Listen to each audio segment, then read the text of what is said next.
Не, трябва да наскоро. Да. Не, две. И виждаш как съм насочил, аз съм насочил долу в земята.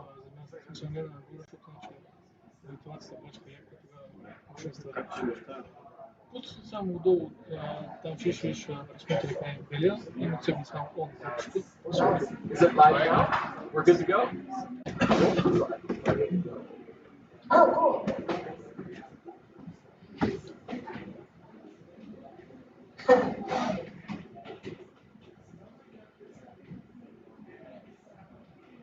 Oh, bummer.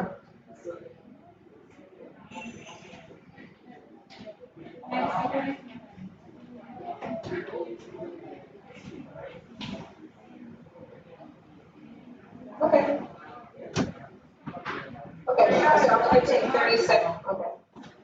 I'm just going to take 30 seconds. То, нали сега няма никой пуснат от зума да си говори с нея. Само в кръга на такова. Да. Това е много важно. Да. Само че кача нещо.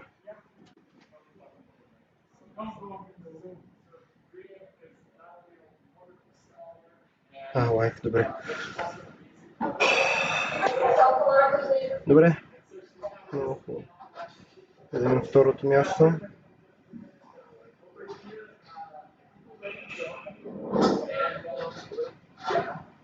I'm back, Peter, whenever you're ready.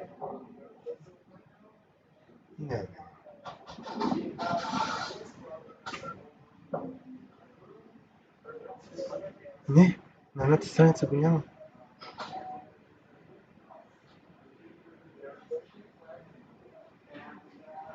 Да видим YouTube. Okay, yeah, I'm going to hang up the phone.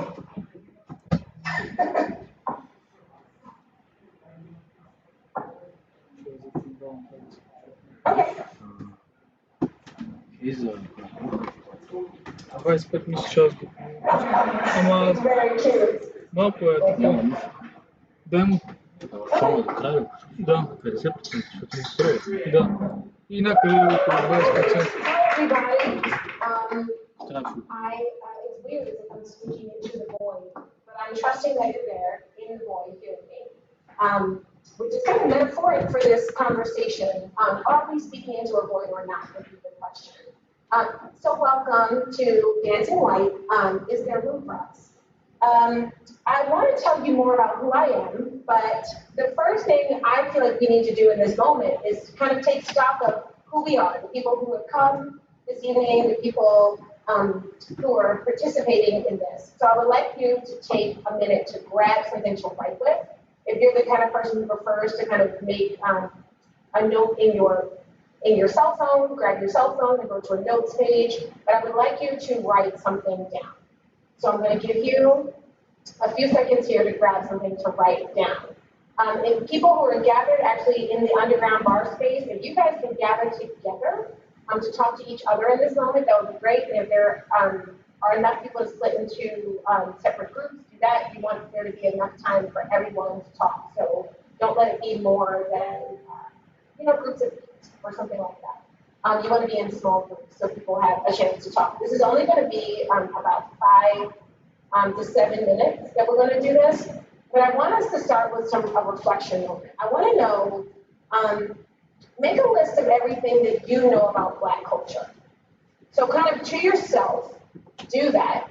And when you're finished, kind of look up at the people you're with. If you're sitting next to somebody in your hotel room that you traveled with, or if you're at home on the couch, or if you're in the actual dance space, kind of take a reflective moment on your own and say, well, what do I know about Black culture? What is that?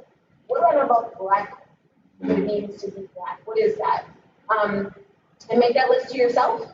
And once you have that list, I want you to share with the people you're in the group with. Now, if they say something that is already on your list, don't say that. Only say new things in the sharing. So that we can kind of get an exhaustive list, as exhaustive as possible list of things that we know. And then I'm going to ask somebody on that side to either put in the chat, put in the text, or call me, Peter, or somehow get back to me with what you've got. And I got a thumbs up from Peter. So I know on Facebook this might be a silent moment. That might be odd to sort of walk into silence. But let's just try this. Let's just take a minute to think about what do you know about Black folk? Go.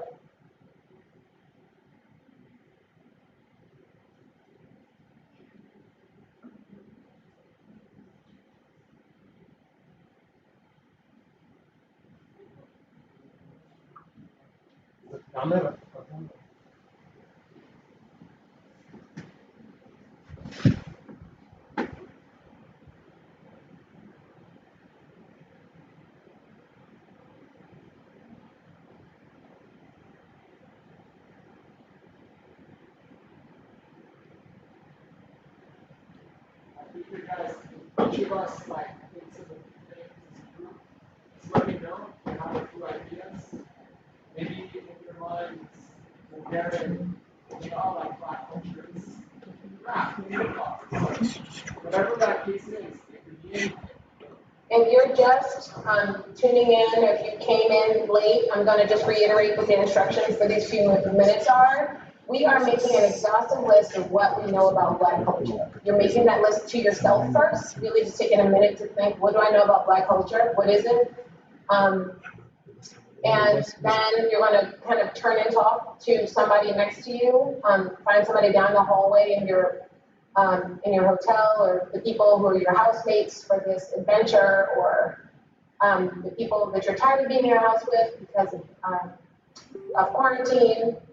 Go talk to those people about this question, or the people that you're gathered with in the dance space right now. You're going to turn and talk to them about what do you know about Black culture. And in just about a few minutes, we're going to hear from the floor what we came up with.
If you're just walking in or just joining us and you're wondering what we're doing, we are making lists of everything we can think about when asked the question, what is Black culture?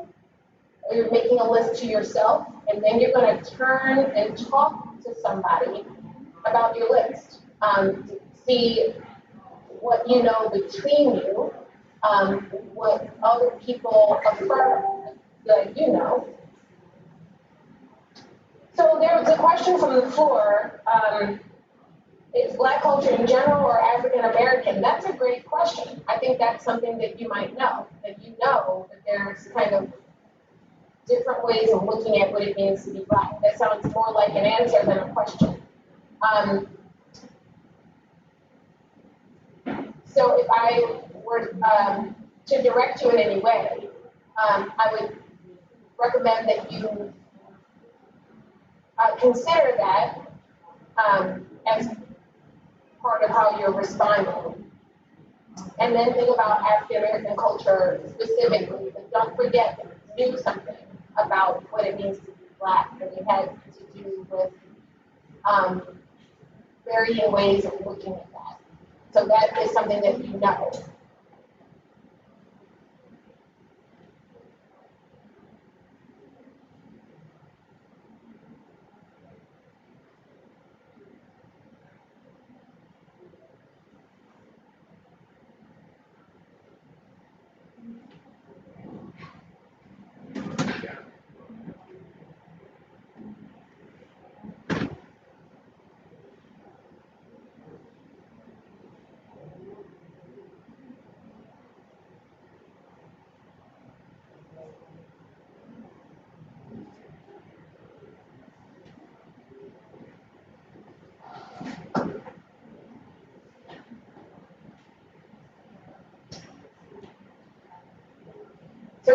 up in about 2 or 3 minutes.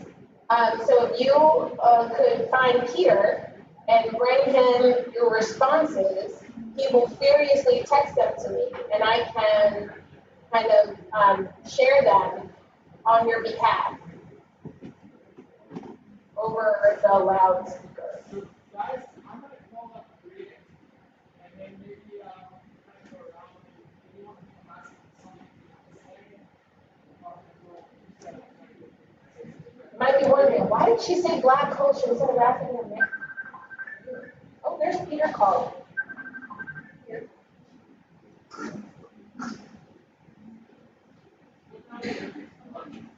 Hello?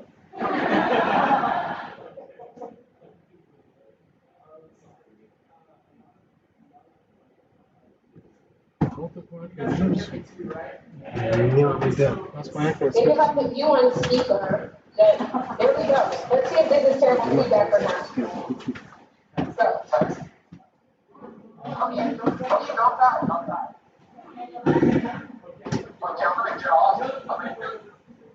I put you on speaker in my house just to see what would happen. I'll take you off. Okay, go ahead.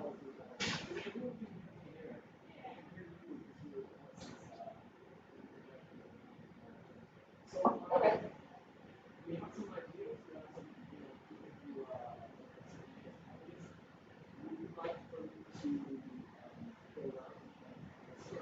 Yeah, pass the phone. Look at that. I like this. Let's do it. Wash your hands afterwards, everybody.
I understand. I heard someone say it's kind of like an insult, like making you an outsider always. You never earn what it means to just be called American, perpetually called African American, or something like that.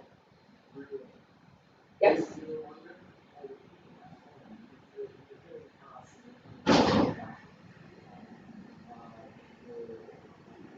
If I could re-say what, yes. So, it's so weird to hear myself. Like after I said it, I'm like, okay, no, it's okay. I just had to refocus. So, the first comment that we had from the floor was about an interview between a Black American and a white American talking about the ongoing struggles with race here in the States. And the Black person, the Black American who was interviewed, felt that being called Afro-American, or maybe it was African American, was an insult because it was othering. It was, instead of just being said, I'm a Black person who's an American, I'm an American just like everybody else, why am I being called this other modified African American? Because I am not full-fledged American. So that was one idea for as well. Thank you. Who else has something?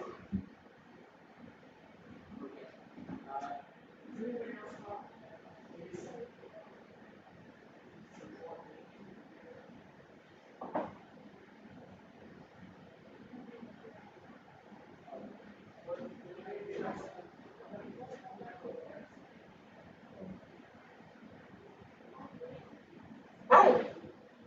Hi.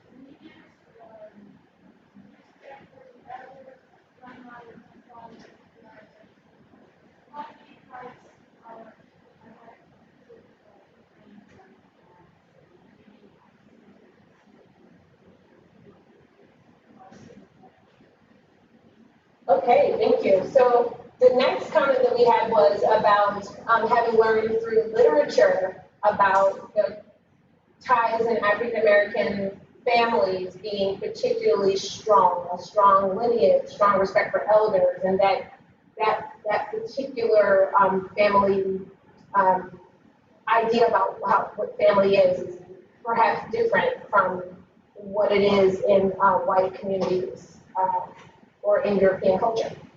Thank you. Other ideas? Let's take about four more. We can even popcorn. We can just kind of shout things out here also if they want to kind of shout out ideas.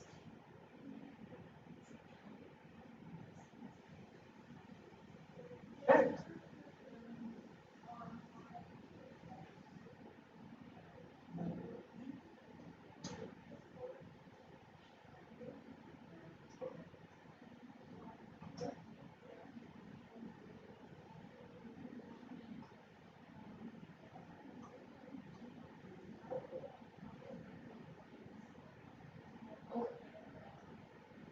Thank you. I'm taking notes.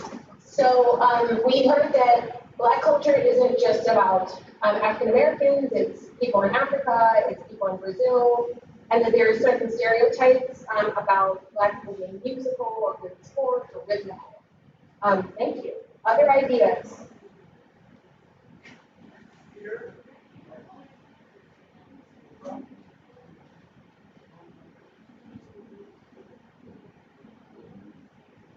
Hi.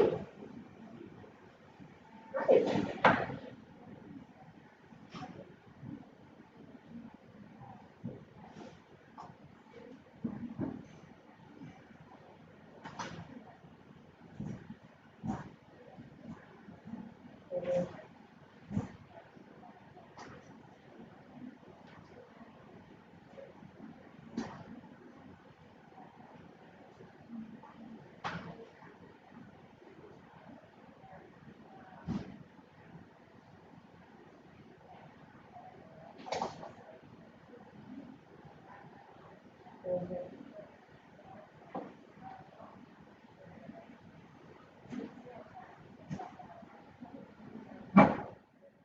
Mm. So thank you. So we had the next comment was about a fear of saying things that might be considered stereotypes. Like how do I answer this question? Are my answers going to be wrong because I'm not Black and I don't know what that means? But maybe we could safely say it's about passed down pain, the story of slavery, this hair stigma, this idea that you're never going to be right in a culture, but this feeling of being unsure about speaking about it. Thank you. How about one more?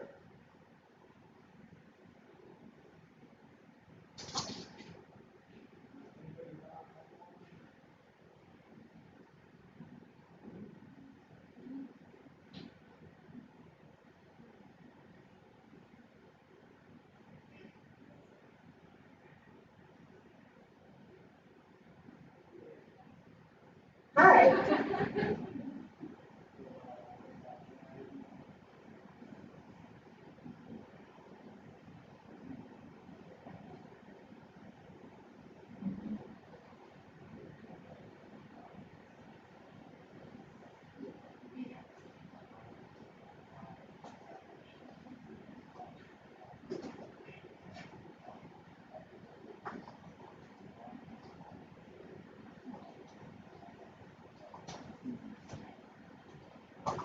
Mm. I'm typing not very well. So the last comment from the floor that I want to share with the wider audience is the idea that similar to Brazilian culture, that African American culture has this necessity of building up strong community ties through culture and art, so that existence is even possible and that belonging to something is even possible because Black people are denied that kind of belonging in white society. Okay, so with that as a backdrop in our heads, I want to go off on a different tangent than the one I picked. But I think what the powerful thing that I'm having right now is this the uncertainty we just have. And is it okay to say this? I wonder. Nope, I'm not going to say it. That would change our subject. I'm not going to do that, but I am going to play you something. Ready? I'm going to, I should have been seeing the screen already. But just a moment. I'm going to play you something. It is 5 minutes long.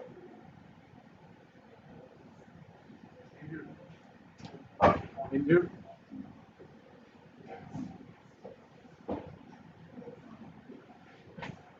Okay. Okay. Awesome. Listen.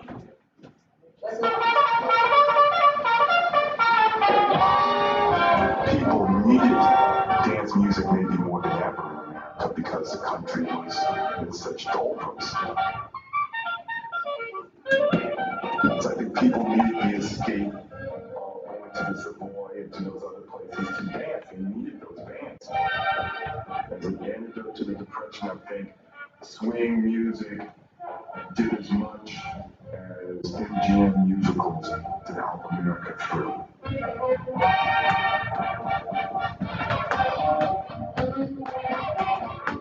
Swing provided Hollywood with its theme music, offered entertainment, elegance, and escape for people down on their luck. Radios and jukeboxes could be heard playing swing along every main street in America, providing the accompaniment for a host of exhilarating new dances. The Big Apple and Little Peach, the Shack and Super Q, and the dance that had started it all, a Lindy Hop, now called Jitterbug. Millions of white Americans who had never listened to jazz before suddenly filled ballrooms and theaters all over the country. The Aragon in Chicago, the Alcazar in Baltimore, and the Alibaba in Oakland, the Twilight in Fort Dodge, Iowa, and the Moonlight in Canton, Ohio, the Arcadia Ballroom in Detroit, the Paramount Theater in New York, and the Palomar Ballroom in Los Angeles, where Benny Goodman had thrilled audiences with his version of the music first played by Louis Armstrong, Fletcher Henderson, Chick Ware, and Duke Ellington. He was playing a swing, rough music that had been played in black communities for years. Ellington, wrote Don't Mean a Thing If It Ain't Got That Swing 2 years earlier, and Chick Ware's band was doing it with Fletcher Henderson. It swept the country. It unleashed some kind of pent-up excitement and physicality that I think nobody was quite prepared for. Also, this was the depression. It was not a music period. This was a music that was just pure pleasure, pure physical pleasure.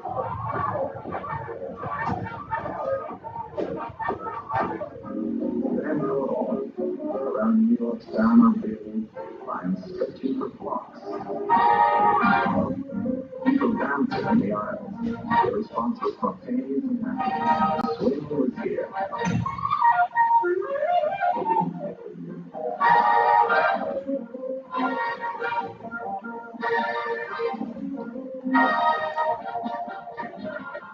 Swinging around the trophy aisle, and they couldn't wait to crown the king.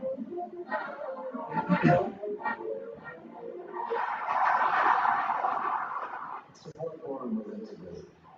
The other clubs were segregated. The Cotton Club. The blacks could not go in there. I don't care how much money you had. The night that Benny Goodman came to play against Chick Ware, this was an electrical night. This was, the calm air of being around the Savoy Ballroom. Here's Benny Goodman, the king of swing, and here's Chick Ware, the king of swing, the king of swing. As far as we're concerned, and this Chick Ware going up against Benny Goodman.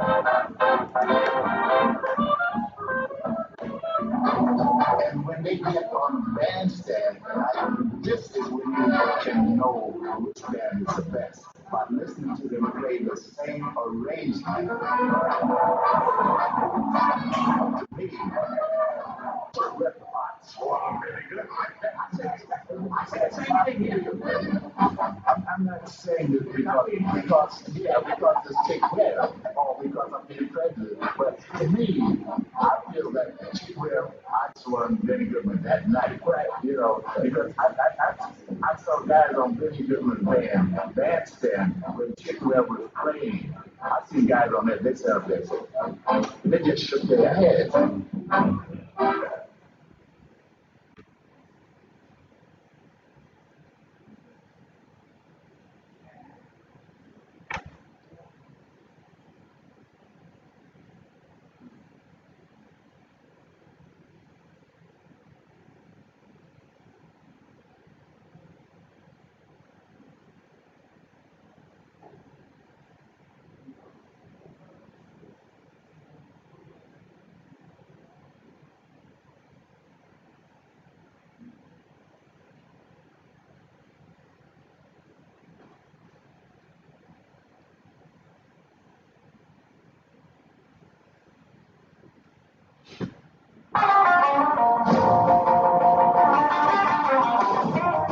I just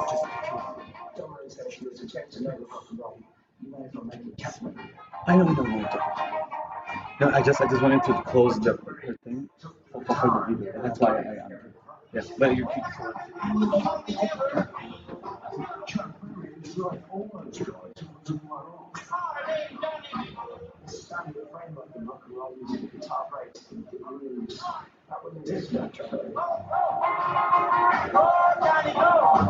Genius is rejected in his lyrics, his music, in the way he dresses, in the dance that he invented, all of those things. This is his originality, this is his art. When I was in first, second grade, and the classic goes on, well, my dad's a fireman and cool, and well, my dad's a policeman, that's the world. My dad's a king of rock and roll. Muddy Waters told me my father brought him in, and he played 2 songs. When they heard the second song, Ida Red, they immediately looked at each other, my father and uncle, because we were very aware that different, unusual, unique sounds were very popular to the black community. We weren't even thinking white. Maybe they weren't, but what Chuck had was a plan. And there's only one of that. The road to success was modern and fashionable, but Chuck's songs were full of farm animals and girls called Ida Red. A makeover was called for, and with an eye to the main chance, Ida Red became Maybelline, renamed for a brand of mascara. In those days, the radios had buttons you push for each station. And he was compulsively pushing the button and listening for our records. All of a sudden, he pushed the button, and then came Maybelline by Chuck Berry. And he looked at me and he said, wow, we're on WINU, we've got it. They never played black music. And in fact, when Chuck Berry broke, many of the disc jockeys and radio stations in America didn't realize he wasn't white. And when they found out he was black, a lot of it pulled the record.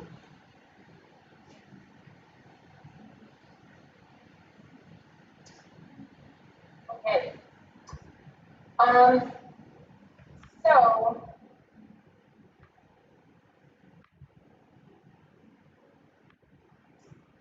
now I want you to think about how what we just saw adds to any discussion about what African American culture is. What is Black culture?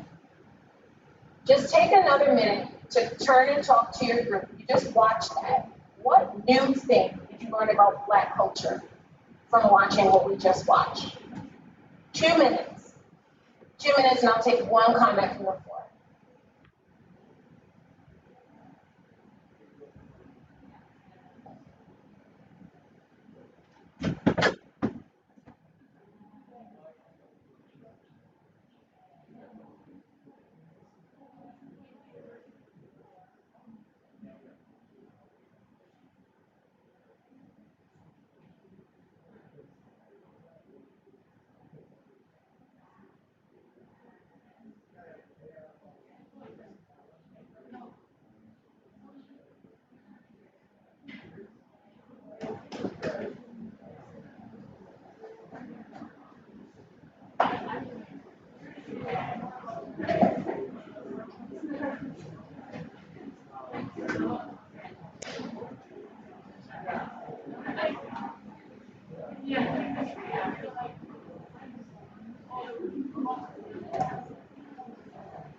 Right in here.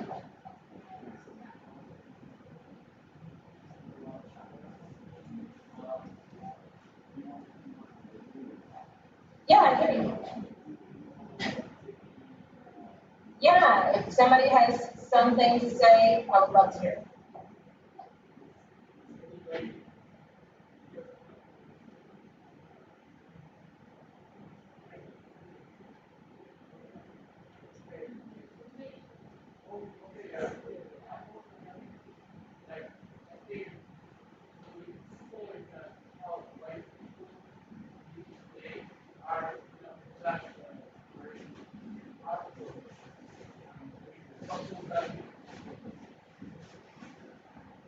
He said,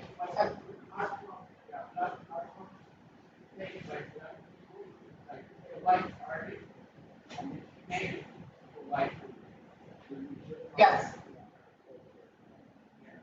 Yeah, so what we just learned about Black culture is that it's often consumed by white audiences, or the language that you just used, that it was legitimated for white audiences. Okay, thanks. So Peter, I'm going to put you back down. Okay, so this question that I'm asking, is there room for us? So the story that we in the Lindy community tell ourselves about, this boy being integrated. We even just heard, Frankie Manning say, "Oh, it was integrated." It's this beautiful story of integration. I think it's integration based on merit. I've heard, Norma say that, these kids who come in from Brooklyn, they were so good. They were so good, you wanted to kick them. So I think when we think that this boy, we imagine a bunch of great dancers on the floor, like battling on equal turf, kind of on equal ground. But I think that what we really are called to do in this moment, and can, I hope, do a little bit better, looking at this Benny Goodman versus Chick Webb, and then again, Chuck Berry versus Elvis. I could just go on and on and on and do that 100 times. Beyonce and Adele, Eminem and any rapper, Is this really based on merit, or is this based on race? Is Chick Webb inferior is Chick Webb inferior to Benny Goodman? I heard Frankie say, well, Chick Webb is the biggest thing as far as we're concerned. And why aren't they the authorities, given that it's their community, their culture, their music? Chick Webb, Pleasure Anderson playing his music long before Benny Goodman. But why, if I Google King of Swing, does Benny Goodman come up? Kind of erasing Chick Webb altogether. I think maybe lots of music lovers maybe know who Chuck Berry is, but Elvis is such a bigger, kind of phenomenon, a kind of rock and roll phenomenon, like king of rock and roll. And I think that happens again and again and again with Black music and Black culture. So the question I have is, when white people show up, can Black people even do a thing anymore? Or does just white presence, white interest, is that a warning signal that you were soon about to lose any connection, any power, any authority, any presence in this thing that you started to develop? The question is, can love exist? I know people say, well, I love Lindy love, I love this dance, but can love exist when there's equal access to power? How do we have to be more conscientious about our behavior, more intentional about our actions, to really say that we love something, or when we know there is an inequity of power that is pervasive, that is generations and generations and generations old. So you might be thinking, well, I've heard a story that Black people weren't really into Lindy Hop anymore, that the music changed, that they kind of moved on. Be aware of narratives that blame the victim. If you hear a narrative that makes it sound like it's all somebody's fault if you're struggling, that probably is just a nice, pretty lie that people who are benefiting from something tell themselves to feel okay about the way they're benefiting. As you just saw, those charges of miscegenation and the reasons that this boy was closed, like race mixing, or really I heard from someone in Harlem that the real issue with the Savoy was that it was bringing white business. And it wasn't so much that people had this race mixing. It's like, well, this is business that we want to keep in our clubs down in the whites only part of town. So we're going to shut down the Savoy so we can keep that business and bring those bands down to us. Because we're comfortable with blacks as entertainment, blacks as performers. We just don't want to mix with you as equals socially. So let's shut down your club so that the white folks will stop taking their money up to Harlem and bring it down here. So is that fair and equal? So you might also be thinking, well, what does this have to do with me? Because I live halfway across the world. What can I do? I didn't start this. That was so long ago. But remember that another part of this narrative is kind of how Europe saved Lindy Hop, right? Lindy Hop was dying, and Frankie Manning was in the post office, and then somebody showed up one day and said, we saw your work, we want you to teach us, and then Lindy Hop lived again, and then it was in a Gap commercial, and now the whole world is swinging, But again, that sounds an awful lot like a colonial narrative, right? It says, these dark people just didn't know how to do things, and we showed up and we saved them. And we taught them how to do a good job and how to be good and how to use these resources in a way that makes sense. So if the stories we tell ourselves sound like those problematic parts of our culture that we're trying to step away from, we need to notice that. That sounds a lot like a colonial narrative. I mean, it is a colonial narrative, right? It's all about extraction, going and taking something out of a community to use it for the benefit of another group of people who think of themselves as superior. So they took it from. That is what colonization is. And this idea of making a commodity out of things that Black folks do, that is as old as the beginning of chattel slavery itself.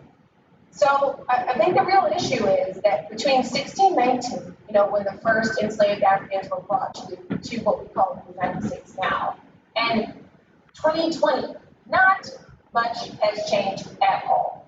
I gave this the extended version of this talk, Dancing White, I gave it 5 years ago, and I look back at my notes, I was realizing I was saying the same thing. Nothing has changed. I can't believe this. I just couldn't believe it, that I'm basically saying the same thing. So in 1619, we have no intrinsic understanding of Africans as human, but they are a body that we want to use for its strength, its power, plow this field, hammer this smelt iron, make these iron tools, or for your knowledge, you know how to plant rice, come plant my rice, you know how to plant okra, come plant my crops. But you can't be that. You have to take away your language, take away your tongue, take away your dance, and we don't respect you as a human. And that's what the Black Lives Matter movement is about. It's saying, you don't think I'm human. You think it's okay to shoot me. Because maybe I don't know, I look a little scary, or I was loud, or, you stopped the car, and when I turned around, I thought I was going to go get something, but this idea that I'm not deserving of the same rights, protection, admiration, love, trust, humanity of anyone else. We're in the same place, so the idea that our culture is going to look different, I think, is just a very Pollyanna-ish notion. It's very similar where we are. And that, again, I imagine that this is hard. You're like, well, that's not me. I love Frankie. We love Black people. I have a Frankie t-shirt. I have Frankie tattooed on my arm. I watch all the old videos. I learn all the old choreography. I look up to these people. I have their pictures on my wall. They're important to me. But, I talk to, and even myself, I've been dancing for, 16 years, something like that. And, just because you've been practicing a long time doesn't mean you've been practicing well. I don't think everyone who dances for 16 years is excellent at what they do with their craft, necessarily. But, I know what it's like to have people walk by me all night long and not ask me to dance, ask people who just came out of a drop-in lesson, because they're white girls. I talked to black women. I had this whole meeting when we started Black Lindy Hop Matters. This whole meeting I had with people, and all the black women in the room were like, they don't ask me to dance. I know how that is after in the band and you clap and you walk because you're looking for people to dance with them. And people catch my eyes and they look away, and they look down, and I'm just like, huh, okay. And I get it. People want to feel like they have a connection with somebody or look at something they look like they can dance, just maybe their shoes or their hairdo or their high-waisted pants. You're like, oh, this person can dance. Or maybe you saw them in a video, and it went viral on YouTube. Whatever it is, they decided that black women are not on the list of people they want to dance with. I told some friends of mine that I was giving a talk about racial equity at Lindy Focus, and there was a huge group of people in this room, like a big room of people, and this white guy in the back raised his hand. He's like, well, people come to this scene because we want to date. Like, this is like dating. We want to dance, we date. We just wouldn't date a black woman, so we don't ask you to dance. And nobody questioned him. Nobody said that was a problem. Nobody said that was true or untrue. It just was like, and I just told the guy, well, thank you for being honest. You know, at least when we have the honest issues out, we can at least deal with them. But if we love black people so much, why would he say that? If we love Frankie, we get Frankie on our arm, you know, we want to learn every step in the oldest video, but like, we wouldn't cross that. You know, not that dancing is a romantic scene where we're trying to date people to dance with, but even if we were to take what he said seriously, I thought he said we love black people, and we want their face on our shirt, we want a Norma shirt, and we want, you know, that, but we wouldn't date a black woman, so we won't dance with one. It's very, there's all these contradictions. So, and not only that, it's about how we look at and treat black culture. We don't treat Harlem as a mecca.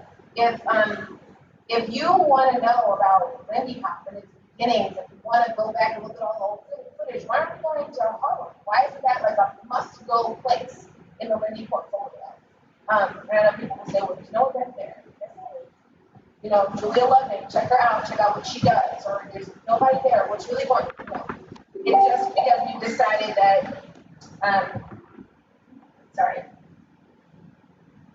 we just wanted to decide that it's not that important, I guess, and that there's more important things going on elsewhere. So it's important to acknowledge that Lindy Hop is a folk dance that comes from somewhere, it comes from some people. You know, if you went to Hawaii, there is no way that you would not go go to a luau and see a hula, because that is like the fabric of the culture. You wouldn't want to miss that. That teaches you something about the culture. It's like you haven't really been to Hawaii, you haven't seen a luau, and like samba.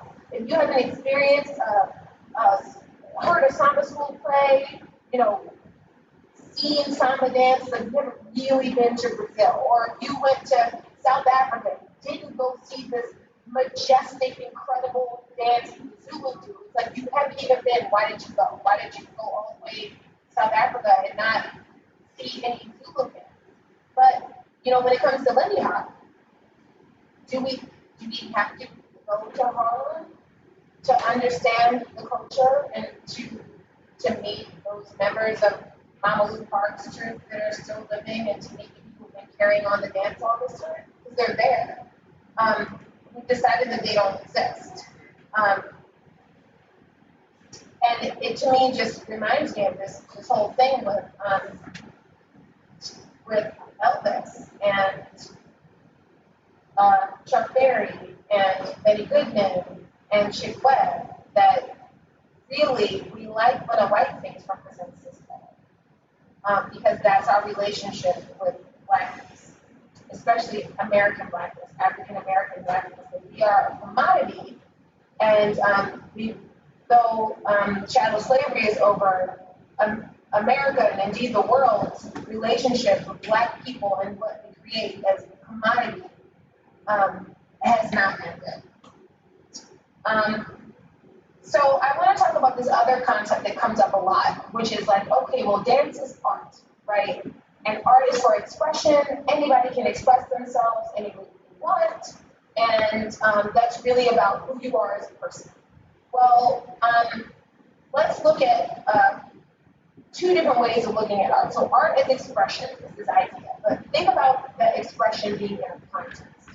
So folk art is about culture and community. Think about what we just talked about, like samba. Like that's about like a culture and a community. And it has a history. And those things are passed on like a good recipe from your grandmother, right? It teaches us something about the place.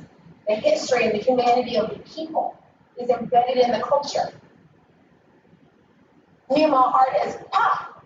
Like, I'm going to sell some things. I'm going to make some music videos and get popular and have a bunch of followers on IG and Insta and, maybe I'll win a Grammy and, maybe I'll be super popular and it's a commodity, right? I'm selling a thing.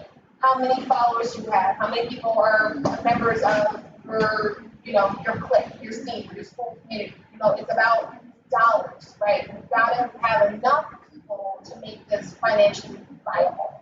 It's a business.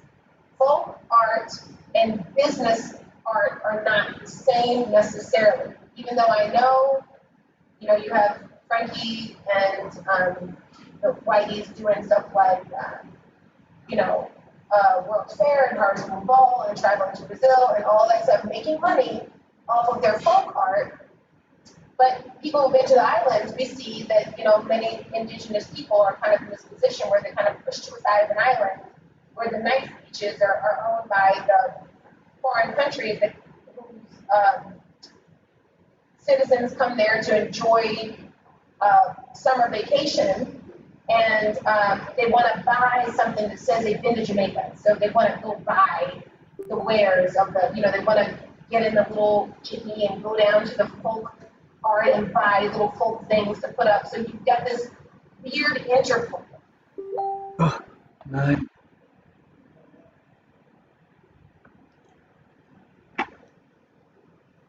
Money making purposes. Because often those folk people, I just have something that said my internet connection is unstable, so just fair warning, folks. I don't know what's going to happen. So over here where art is a commodity, we have products. I definitely learned to swing out as a product. It needed to be one specific thing, and the more, I learned it and looked at it and grew and learned to teach myself and practiced and all those things. I'm like, oh, that's a product that doesn't even fit. It isn't even really within these whole videos. That's what we're looking to see what kind of original idea was. There's also personalities. Well, who's coming to your event and, and who are the kind of Lindy pantheon of God that we look up to and think are the most important. Who are our stars, right? And prescriptions. Like, you must do it this way, wear your hair like this, wear your pants like this, clap on these two beats in a song, or whatever it is. There's like a way to be in the scene, to be hip, which is a prescription, which is really pop culture, right? Because the way that one outfit, this blue hair is in this year, but it's out next year, mohawks are in this year, but it's out next year. There's all these prescriptions in this scene of what's cool. So we're all wearing, bandanas on our head this year, or we're all wearing this updo this year, or we're, whatever it is. But it is very pop art, very British. And we kind of lost that folk culture, community, history, humanity issue, which is so important and the real truth of what this dance is about. So if we want to really get to a place where we can move forward as a scene, for individuals, do something to like fix this, we need to, this Breai's prescription for the living world is threefold. It's about relationships, recognition, and respect. So relationship, you have to immerse yourself in Black culture as a guest. If I show up in Hawaii, I am not Hawaiian, I did not grow up here, I don't know anything about the culture, I'm going to jump in, just like at the very beginning when I said, what is Black culture? People are like, well, I don't know, I don't want to say, I don't want to be there. That is right. That is the right relationship. with the culture. I've been talking with Felipe a lot about Brazilian culture and African American culture, the parallels and things that I see and hear, but I often have to just be quiet because I don't know. And it's like, well, how are you going to teach something you really don't know? You don't. I have to let him be my teacher in those moments and then realize that a real relationship is mutual. He has something to share, and guess what? I have something to share too. And yes, there are those of us who have a certain amount of skill and experience that have other things to share, but it's got to be reciprocal. And you've got to come as a guest and realize that there are things that you need to learn. Also, we need to recognize Lindy Hop is an African American history and culture. In the same way that, Chinese dragon dance is Chinese culture, or samba is Brazilian culture. It teaches us about that culture and that community. We've got to recognize it, that it's not just a way to get invited to Pro-Am and be a star. Because I think it has become a way for people to feel like they're stars and for them to self-actualize and feel good and have an identity of who they are, how good they are. And in order to do that, they would push down the African American culture. Because if you're not versed in that, and if that would threaten your position, you have to push it away. And I think that's what people are doing, just pushing it away because it feels threatening. And also, you have to respect Harlem as a mecca. If you want to know about a thing, you have to go to where it comes from. And not in the same way that it's maybe hard for some people to get to where you guys are today. I can imagine it could be hard for you to get to where we are, but even just holding it in your heart and in your head is enough. And seeing what's going on there, what's happening in the culture. Who are the teachers there? What are the events there? What's going on there? Just knowing about it is a step in that direction. People who want to learn more, there is a group called Collective Voices for Change. I'm actually a part of that group. And what we try to do is just facilitate opportunities for learning. I am learning all the time. There are many things that I have learned over the time I've been involved with Collective Voices for Change. It is a relationship, it's a reciprocal relationship. I bring things that I know about, and I learn things that I didn't know about. And all of us have to be humble and realize there's some stuff that I get, there's some stuff that I don't get. And all of us have to be generous to say, sometimes I have to give my spot up so that the person who really should be standing there can stand. There is enough to go around. There really is. People just trust there's enough to go around and not feel scared of losing. There's a scarcity kind of capitalist system at work here. There's scarce numbers of top, there's scarce opportunities to kind of be the best. So we don't want to share, but there's enough room for us all to celebrate each other's humanity. So I invite you to join us in that. And I'm happy to take any questions from the floor, and just appreciate that you took your time out to think about this. I know that this might be completely new for certain people, and maybe uncomfortable and challenging, but congratulations for making your way through it all, for staying and for engaging, and I'm certainly available for questions.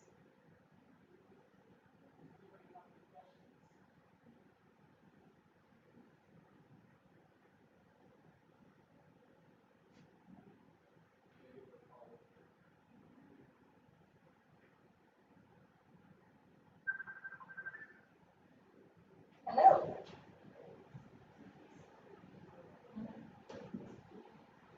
Sure.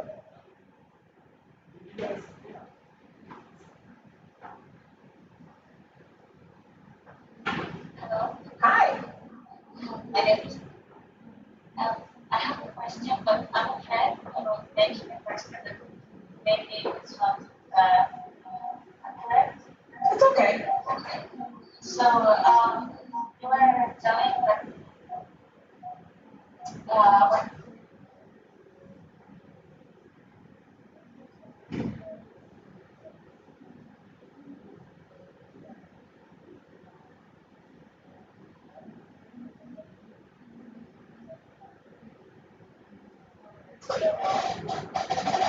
Yeah, that's a great question. So the question, thank you. I'm going to just mute this so that it doesn't echo. The question from the floor was, I mentioned talking to other Black women who said they were being passed over while dancing, and the question was, does it happen to Black men? And the answer is yes. I have a friend who was teaching English as a second language in Korea, and he's a Black man, and he came back telling all sorts of stories about going out in the dance scene there and no one wanting to touch him, being turned away at the door, told that he couldn't come in because he was Black. And even, oh gosh, and the stories, even though he was let in at one point, just the stories about what people would say to him. And this, I hear these stories also from friends in the US about how much harder it is to get a dance. I do feel like it is definitely most acute with Black women because you might notice, you look around, you probably know the names, but a few Black male dancers, some prominent people in the scene. And in the last year or two, a couple more Black women's names have been added to the roster, but largely it had just been kind of white men and white women, and then some diversity, some people of color, but not Black people of color. And now, in the last few years, a few Black males of color, and now some Black women of color. So thank you for that question.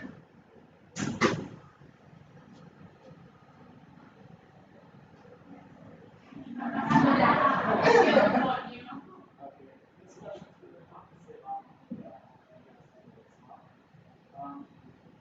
know that right now it's really hard for me to get out of the States because of my own situation around America. So I believe that in the United States. I can imagine that many of you probably never got to the United States. And maybe that's not what you don't have any plans to do in the United States. So my question is, for those of us who can go to Harvard, those of us that can't visit the city and understand where the dance comes from. Because we all think, oh, Mecca, the best place to go dancing, the way to learn about the dance is to go to Sweden. But like, if we want to learn really about the roots and the origin and the dance and the origin, by visiting Harvard, but we can't. What other things can we do? Okay, I'm going to mute just on the phone. Oh, I'm muted on the phone already. Great. So I have a couple of recommendations. One, the storytelling tradition in Black culture is something that I feel like has been a big part of my own life and upbringing of my particular family. Like holding stories from generation to generation. I have an aunt who's the storyteller. She gives the family picture. She tells us the family story. She gives us the family trees as presents for holidays. And I feel like I'm going to be the one that carries that mantle into the next generation.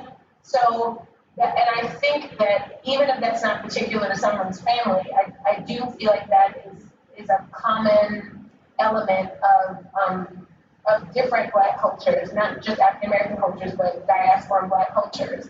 So there are people like Angela is she's either in the UK or in France. Like I'm thinking of people who have been around since the beginning, who can come, who are resources that who can come to you to share those stories with you. Like lots of people who you may not have seen yet, shared 100,000 times on YouTube or whatever, but really are OGs, as we would say, like original.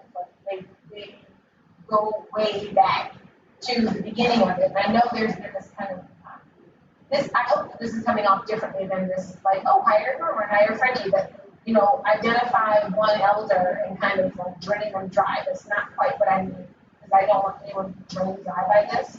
I would like it to look like a relationship as industry. Like we are interested in learning to understanding culture. I use this analogy when I talked to the teachers the other day. Like if I was practicing yoga and maybe I can't afford to go to India to go to an ashram, but maybe my whole studio could afford to bring someone from an ashram to us to teach us about that culture. Because otherwise, you just kind of exercise on a yoga mat, right? It's not really maybe yoga. You don't understand what that culture is. So I think it is about ethically bringing people in, because it's not about brain drain or importation or keeping valuable resources out of their home community for the benefit of an outside community. It's about building reciprocal relationships with communities so that there can be a cultural sharing and mutual understanding is my recommendation.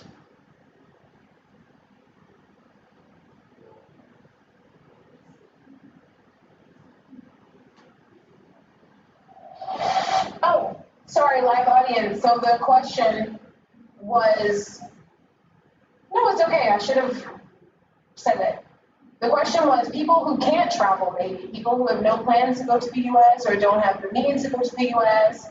Or who feel like there's already a Mecca in Europe and that's the place that they feel like they need to go to learn. The place that was mentioned on the phone was Sweden. People feel like they need to go to Bahrain, which is Mecca.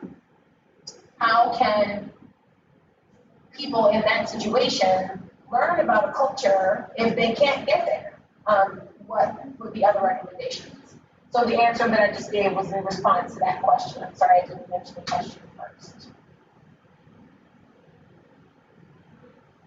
Hi.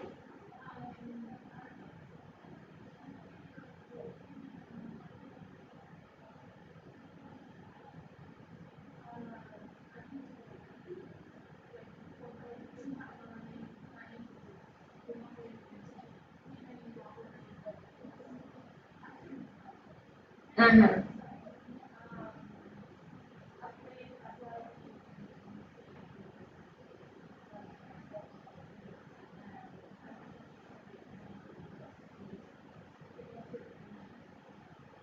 So I just want to make sure I understand the question.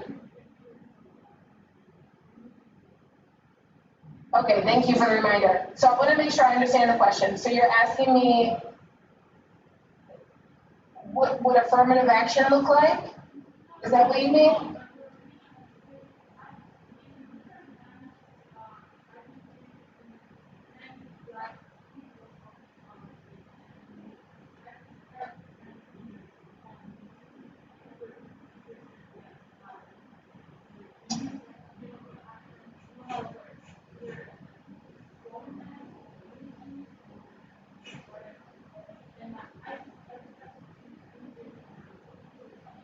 Yeah, so there's this theologian I really like, Anna Julia Cooper. She says you're trying to hit a straight lick with a crooked stick, which basically means, oh, so the question, sorry, almost forgot. The question was, what is my opinion on the use of affirmative action as maybe a corrective for this in the living community, if I'm understanding correctly.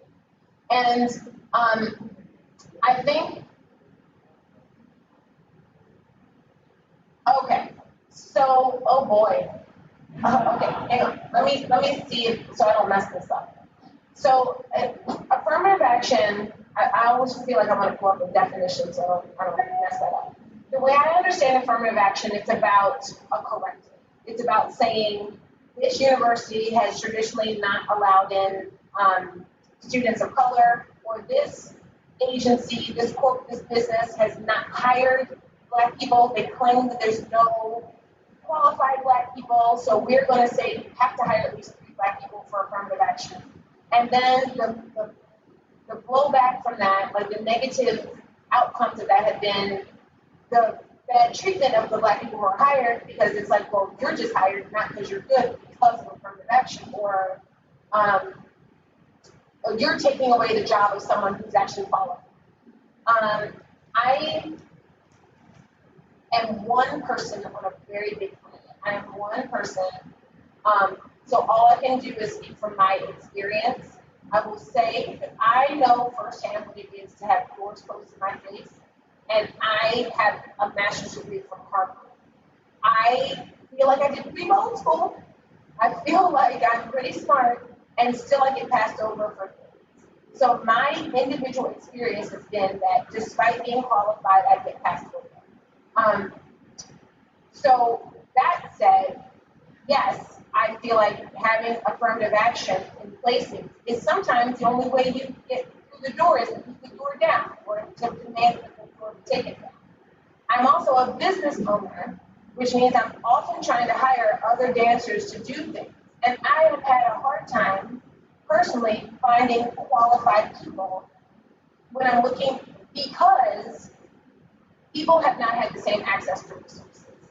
I heard a talk, Olivia will have to help me with the name of the guy who gave this talk. He was so bad at names, Olivia knows about it. But the talk was about ethnocide. Thank you. Barrett Holmes Pittner. Barrett Holmes Pittner. Sorry, Barrett, for getting your name wrong. Barrett Holmes Pittner talked to us about ethnocide, which is about killing the culture to keep the body, which is what I just talked about with African Americans. Come here, be strong, plant this crop. Come here, be smart, know how to cultivate this crop. But don't be anybody. You don't even have a name. No, no, no. I have children. I hear them. I think that's the smallest. It is. So there's a baby now, also here with us. But Barrett talked about how in a situation of inequity, of power inequity, the oppressed people are left doing the hard work. So, for instance, which is why often, like working mothers, in addition to going to work all day long, just like the fathers of the children, you also have to feed, clothe, bathe, educate the kids, because you have to do the essential work as well. Well, maybe like, not to disparage all fathers, but I'm just saying that is an issue that women often talk about, having an unequal share of the family duties because of the way power works. So if affirmative action is going to give that mom an opportunity, like I would love an opportunity to practice a whole bunch, because I haven't had an opportunity, even though I've been dancing all this time, I'd have had a larger share of responsibility with the kids. So whereas someone maybe who didn't have kids could practice and could move abroad and could go to all the events, I'm spending money on children and childcare. So maybe that affirmative action makes space to correct that other inequity. Really, if the balance of childcare were even, then maybe I could take care of myself. And because that balance isn't even, I need that extra help. So that's an example of how, yes, I think it could. I think that the blowback will be feeling like people don't deserve it because maybe they're not as good. But some of that is about the lens. People are looking at people that aren't as good because they don't understand the culture. They don't understand what good is. Their good is based on the dance without the culture. You add the culture to the dance, and it looks different. So yes, affirmative action with a bunch of caveats. And it won't be perfect, but it will probably still be better than all.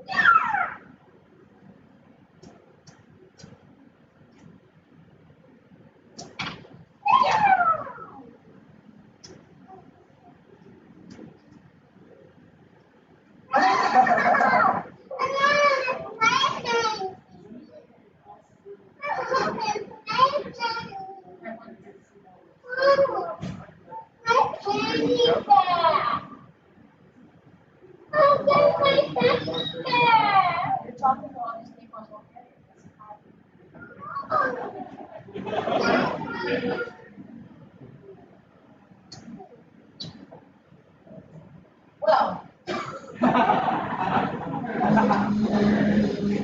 hello.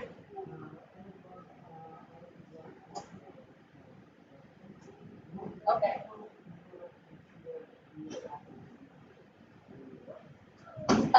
Yeah, you know, I am not European, so I hesitate to answer for people because.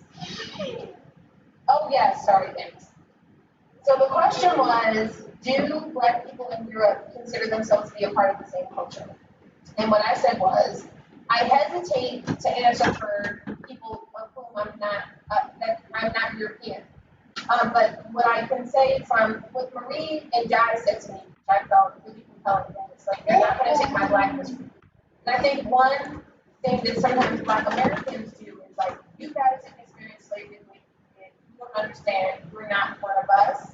But, and that's a thing that Black Americans tend to do, to see ourselves as separate because of the particular brutality of the slavery that we experienced, and not being able to hold on to culture in a way that it feels like folks in the islands could hold on to their culture and their identities in a way. But we're all Black. We all get stopped at airports. I was thinking about what happened to Tony Bay and being so timely for this moment. Because really coming in there to that dance, it really was like, that escape to the Savoy. Like out there in the world, I'm oppressed. People mistreat me just because they can. They stop me just because they can. They hold me when they should not. But then there's this one place where I can go be free and dance. I really felt like Billy Bay got a window into Black culture through that experience. So I think that across the world, there is probably that there are great parallels that are important. And there are also going to be very big distinctions that are also important.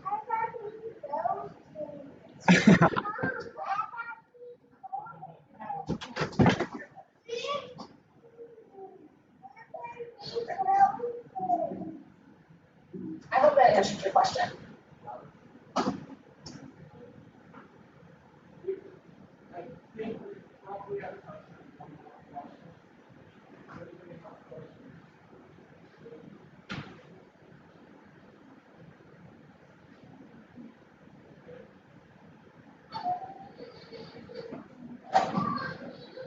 Hi.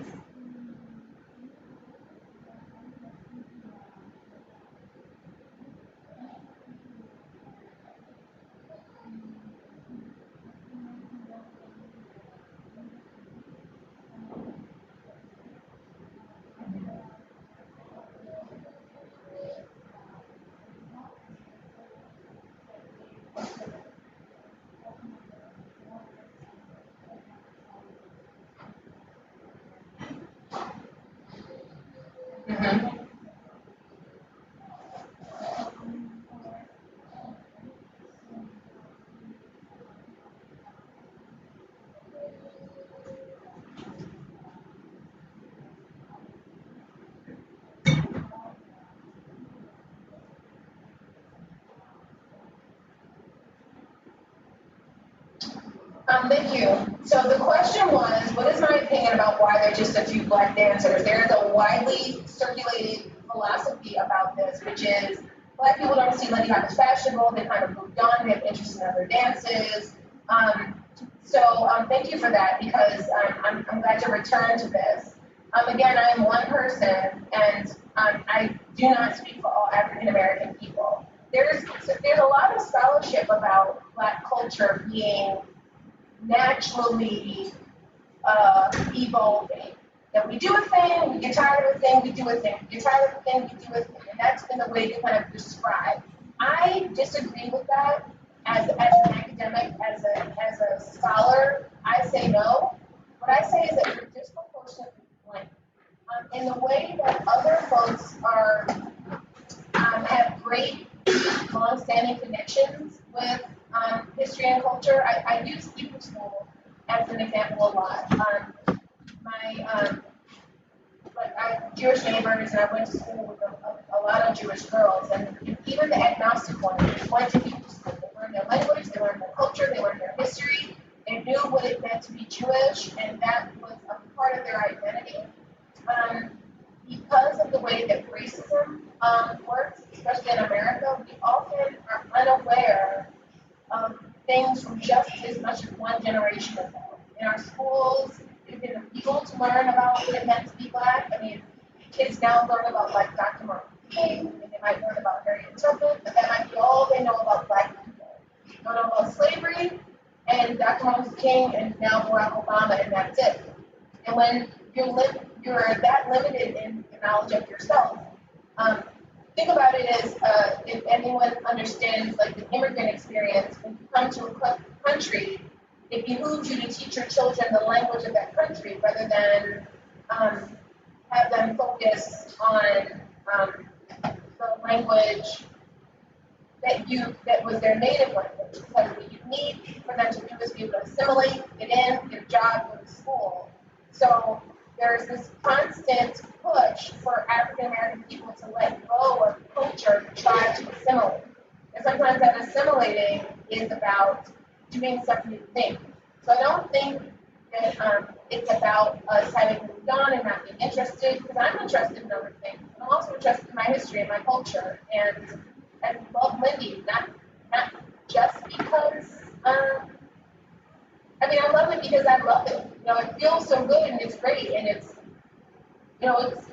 part of who I am, and it's part of my story, part of this wonderful story of, of African Americans leaving the South, decided they didn't want to be sharecroppers anymore. They wanted to be new Negroes. They wanted to go forth and go someplace that would feel safe, where they wouldn't be lynched and they wouldn't be run off their land by the KKK or have, crosses burned in their yards. And so they wanted to go to Harlem and then this dance just defy gravity, the same way that they were trying to defy the rules of nature. They wanted to say that they were on the power.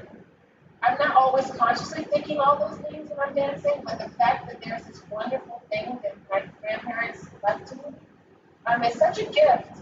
Especially when racial inequities they can't always leave their house for me to inherit, or leave their money for me to inherit. They can keep their music and their dance and their wisdom and the medicine in their dance. So I do think that Black folks have wide interests, and you're not one. Some people have moved on because there's other things to do, and I do think that some of the moving on has to do with not having learned to value who we are, and that being a reflection of the problem with race in our society. So thank you for that question.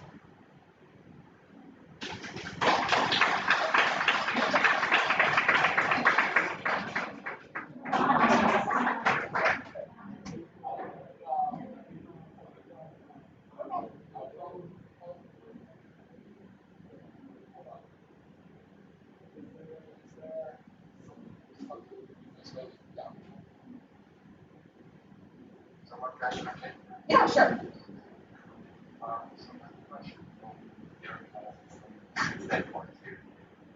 So like how organizing the structure.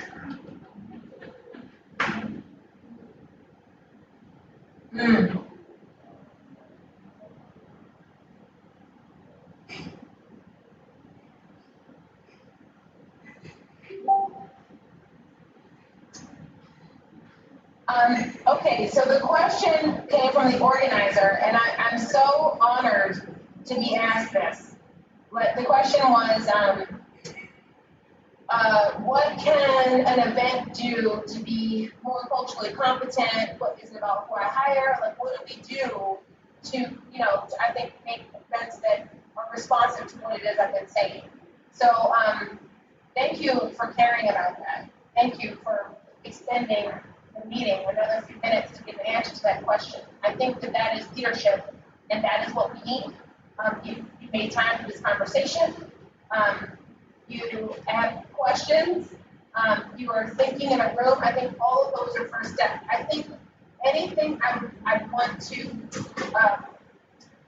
underline and say, definitely do this. I think some of this stuff, these decisions are best had, I think, by committee, with people in your community that know who your community members are and what they need, and by people who are coming in representing the community that the dance comes from. Because like I said, I'm one person, and I don't think that anything should be authoritative in that way. I think there's too much power. You say, you should do this, do it.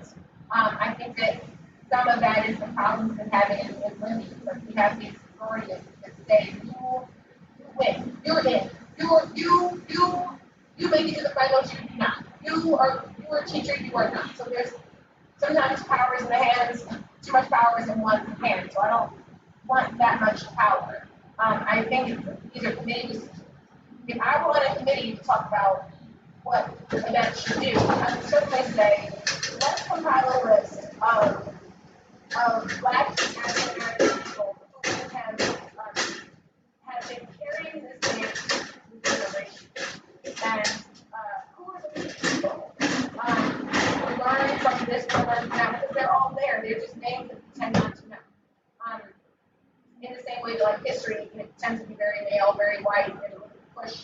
get white women's voices in, and we push harder and again to get black women's voices in, and push harder and again to get like Asian women's voices in, and God, don't try to get like Asian voices in, like, you know, the doors come shuttering down, but like this idea that we keep on having to push, and there's all these people who have made such a giant impact on the world that we live in and the culture that we value, and we don't know their names, not because they didn't make a big impact, but because we don't know the names of gay black women. It's just not a thing that we do as a culture. So let's learn the names of people who are have been the stewards of the culture. Let's find out who they are, find out the ones that are closest to where you are, so that you can build relationships with them. Which is not necessarily I'm bringing you in to be the authority and tell us what to do. So we're good little boys and girls, we hear everything you say, and we can check the box on our race card and say, well, we're good, we follow the rules now, but we can have a conversation about what is your culture, what is our culture, what can we do? That's what I would bring to it. I would say, well, and I get that it is, like when you're running a business, because I run a business, I get it. Well, when I bring in this name, I get put in rooms. You know, people are responsive to names. I really push back on that culture so that people are responsive to content. That people, it's not just, oh, you're a star, oh my God, we signed an autograph, you know, oh, I was in the class with such and such name person today. But it's like, oh, this is the thing that we come here to learn. Like, we come here because when I, in this space, I walk away having like grown as a human being. The dancing was great, the music was great, the energy was great. How can we maybe be a little less like shiny, dangly capitalism driven and more rich experience driven? But this is a conversation I'd like to have more again about what organizers can do to run events in a better way. But thank you guys so much for involving me in this. Congratulations to you for being able to dance. You're all looking to you in this moment of having been so far away from each other for so long, and gives us hope that people can come together again. So just praying that everything goes well for you guys, and thank you so much for being here, and I look forward to the next time we come. Yeah, sure.